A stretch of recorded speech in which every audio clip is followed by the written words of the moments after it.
Hey guys, this is Air, and welcome to the 36th episode of Death Row Executions. Today's story is on Matthew Eric Wrinkles, who was executed by lethal injection in 2009 for a triple homicide. In all of his interviews, he is addressed as Eric, so for the sake of this video, I will be using that name. I would like to give a thank you to Andrea, one of my patrons, for suggesting today's feature, and a huge thank you to Vegas, Tammy, and Amy's Watching the Stars. You guys are awesome, and I appreciate you for supporting me and this channel in a different way by becoming patrons. Matthew Eric Wrinkles was born on January 3rd, 1960 in Evansville, Indiana. His parents, Martin and Eloise Wrinkles, were known to many as pleasant parents who were also devout Catholics. Martin was an Air Force veteran. Eloise worked at a defense plant during World War II and was also a model. They had 4 children together, and to the outside world, the kids seemed to grow up happy and in a loving home. It was not until the trial phase when a sentencing consultant by the name of Stephen Brock interviewed about 40 family members in the Wrinkles family and went over documents from Eric's whole life when he found out that Martin Wrinkles became an alcoholic, was abusive to Eloise and all of his children. The house was not the happy home that everyone else saw from the outside looking in. Despite his troubled home life growing up, he was involved in extracurricular activities, was a Cub Scout, and eventually a Boy Scout. He also remained a devout Catholic as time went on. As he got older, he was into hunting and fishing. Another passion of his was working on cars, and he eventually decided to open up his own shop that he named the Curb Tune. During this time, he met a woman by the name of DEBRA, who was a very soft-spoken and loving member of the community. She managed a store called the Colonial Bakery, and typically when the bakery had excess bread, she would collect it and give it to the local rescue mission in Evansville. By the time she graduated high school in 1980 at the age of 18, she and 20-year-old Eric married and had their first daughter by the name of Lindsay Wrinkles. Unfortunately, Eric was abusive with DEBRA from the moment they married. Their marriage continued to be tumultuous, but they had their second child, Seth Wrinkles, in 1987. Years went by and the abuse never let up. Eric was now addicted to meth and had threatened DEBRA with a gun on multiple occasions. It wasn't until June of 1994 when DEBRA got the strength to leave Eric and moved in with her brother, Tony Fulkerson, and his family. DEBRA brought along Lindsay and Seth, and on June 30th, she filed for divorce. Along with filing for divorce, that same day she was approved in obtaining a protective order after showing proof of Eric's violent and reckless behavior. Because of the immediate danger, Eric was not allowed to see DEBRA nor his children. Not too soon after he was served, his drug use and behavior got worse, so his mother Eloise had him involuntarily committed to a psychiatric hospital called the Southwestern Indiana Mental Health Center. He was evaluated for 3 days, and the hospital told Eloise that Eric was not gravely disabled and would be released. His behavior continued to spiral out of control while only being able to fixate his rage on DEBRA. Despite him being ordered by the court to stay away from her, he would dress up in camouflage and show up at her place of work demanding to see her. When that failed, he tried where she lived and even went to the homes of 2 of her friends. In each of those attempts to see DEBRA, she was able to steer clear of Eric. On July 20th, 1994, almost a month after DEBRA filed for divorce and 9 days after he was released from the psychiatric hospital, there was a temporary or provisional hearing where both parties can come to an agreement on certain things before the actual hearing. At this provisional hearing, DEBRA and her attorneys agreed to lift the protective order and allow Eric to have visitation, with the first scheduled visitation being that same day after court. Sometime later that afternoon, Eric went to a local restaurant where the scheduled visitation was supposed to be, but he became angry when DEBRA and the kids did not show up or contact him. He decided to call her house to speak with her, but Tony Fulkerson answered the phone and let him know that DEBRA was not home. DEBRA made it back later in the evening, and when she found out about the call, she tried to reach out to Eric to reschedule a visit for the following day, but he was unable to be reached. Eric, still angered by DEBRA not allowing him to see his children, smoked meth that night. It was around 2 a.m., and after getting high, he dressed himself in camo, painted his face, equipped himself with a handgun, a knife, and drove a block away from where DEBRA was living. He walked to their house, cut the telephone wires, hopped the fence, and kicked in their back door. In the house that night was 31-year-old D.R.E. Wrinkles, 7-year-old Seth Wrinkles, 14-year-old Lindsay Wrinkles, D.R.E.'s brother, 28-year-old Tony Fulkerson, his wife, 26-year-old Natalie Fulkerson, and their young children, Kim Dillman and 3-year-old Matt Fulkerson. The first room Eric entered was Tony's room. In that room was Tony and his 3-year-old Matt.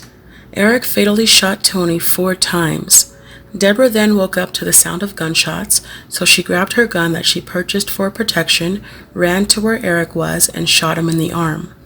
After shooting Eric 1 time, she was scared and fell to the floor. 14-year-old Lindsay then woke up from the gunshots as well, and that is when she witnessed her father wounded and ready to shoot her mother. She screamed and pleaded for her father not to shoot, but he told her to shut up and aimed for D.R.E.'s chest. After the shot, he tried giving D.R.E. CPR to no avail. Lindsay said that she was going to call the cops, and since their telephone lines were out, she ran out of the house to a neighbor's house to call 911. During this time, Natalie also tried to escape outside, but she was chased by Eric, who shot and left her there as she collapsed on the porch.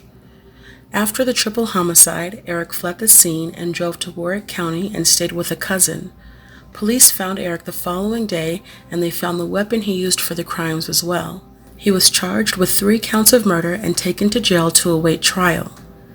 Eric's trial started on May 15, 1995, and he was appointed 2 public defenders by the names of Dennis Valls and Michael Danks. They tried to argue that Eric's only intention for going to the house was because he had been denied seeing his kids and he was only planning on taking them and leaving. They also said that he did not shoot any of the victims until he was shot by D.R.E. first. They also mentioned his meth addiction and how he was not in the right frame of mind. The trial only lasted a few days until May 19, 1995, and Eric was found guilty. The penalty phase did not come until the following day on May 20th, and the jury recommended death. A month later, the court agreed with the jury, and he was sentenced to die by method of lethal injection. Eric was taken to the Indiana State Prison in Michigan City, Indiana, where he spent the next 14 years. Initially, he was upset with his daughter for calling the cops on him, but eventually wanted to mend things with the people who witnessed the crimes and were affected by his actions. He did try to appeal, with one of his appeals being that the jury already had a preconceived notion of him because the court wrongfully had him dressed in a stun belt during trial, and his attorneys did nothing to stop that. Before trial, his attorneys were told that they had the choice between shackles or the stun belt, and they chose the stun belt. His appeals fell through, and there were no last-minute stays. 2 days before his death, Eric was able to get a last meal from a local restaurant, which consisted of a loaded baked potato, pork chops, steak fries, prime rib, dinner rolls, and 2 salads with ranch. That meal was on a Tuesday, so on Tuesday and the following day, Eric requested and was given anti-anxiety medication. On the day of his execution, he refused to eat any breakfast, but later on in the day he had snacks and was able to see his final visitors, which consisted of his children Lindsay and Seth Wrinkles. Visitation was over by 4 p.m. that day, and Eric showered and began to make phone calls with people who were not able to physically see him. After being strapped in for his lethal injection, he said his final words. "Not at this time. Let's get it done. Let's lock and load. It's plagiarized, but what the hell." Matthew Eric Wrinkles was pronounced dead at 12:39 in the morning, which made his official death on December 11, 2009. Seth Wrinkles has had issues with the law and was involved in a shooting. Lindsay Wrinkles married and now goes by Lindsay Christmas. She also forgave her father for what he did. It's just such a shocking thing for people to wrap their mind around when you tell them that, and they're just like, oh my gosh, in disbelief. He did deserve it. He did what he did, and that's what had to happen. But as mad as I was, he was still my dad. Kim Dillman forgave her uncle and did not feel that he should have been executed. Matt Wrinkles, who was only 3 at the time, also forgave his uncle for taking his parents' lives. Now for discussion and question time. Do you think the psychiatric hospital is at fault for not keeping Eric longer than 3 days? I presume he would have been a little off the rails if he was a meth head, and I don't understand how they would not see the erratic behavior that everyone else saw.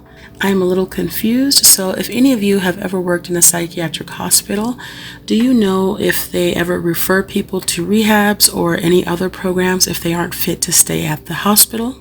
Please listen to this clip of Eric's niece Kim, who witnessed the crimes that night in 1994. Years later, she said she forgave him while he was on death row, and this was his response. You go first, you can kind of say what's in your heart, Kim. Say whatever you want. I really don't know. I don't know if you know this, but I don't feel like you should be on death row. Yeah. Maybe at first I was really angry, but I hurt, but I don't hate, if that makes sense. I know, Kim. And You look so beautiful, look like your mother. thank you. She does. Do you think someone remorseful or with any respect would say that to a young girl whose mother's life he took away? That just seemed so strange to me, and if any of you would like to see the full clip, the interview is on Oprah's YouTube channel. I think Lindsay was between a rock and a hard place forgiving her dad after what happened, but I think it was very unfair for him not to forgive her right away for calling the cops on him. What else would he expect a scared teenager to do? I feel that was extremely selfish of him. DEBRA's mother was one of the only ones who did not forgive Eric because she felt that he waited too many years to apologize and it was not genuine. On one of my recent stories on Abel Ochoa, quite a few men commented that their exes kept their children away from them and it was not fair. I personally do not think that he should have been awarded visitation during the provisional hearing. If anything, it should have been supervised visits. How can a mom feel safe when a man is abusive and addicted to drugs? Not only that, his mom even tried to have him committed. It's scary to think that there are more people like him roaming the streets. Lastly, do you feel he really had the intention of going there to kidnap his kids or to get revenge? He wore camo, had multiple weapons, and even painted his face.